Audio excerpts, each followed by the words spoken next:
Detik-detik pencurian sepeda pedagang mainan di masjid, pelaku beraksi saat sholat. Sebuah rekaman CCTV memperlihatkan aksi pencurian sepeda milik seorang pedagang mainan keliling yang tengah menjalankan ibadah sholat di sebuah masjid. Video yang diunggah oleh akun media sosial Warung Jurnalis ini pun viral dan memicu keprihatinan netizen.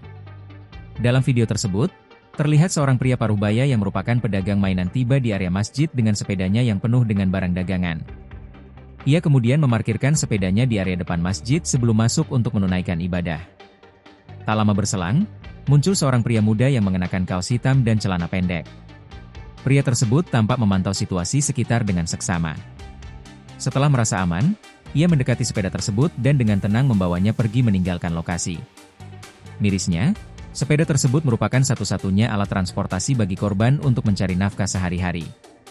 Hingga saat ini, belum diketahui secara pasti lokasi spesifik kejadian tersebut, namun video ini telah tersebar luas sebagai peringatan bagi masyarakat untuk tetap waspada terhadap tindak kriminal di tempat ibadah.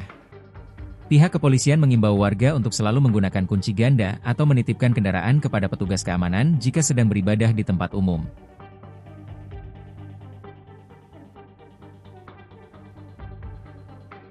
Download Tribun X sekarang, menghadirkan lokal menjadi Indonesia.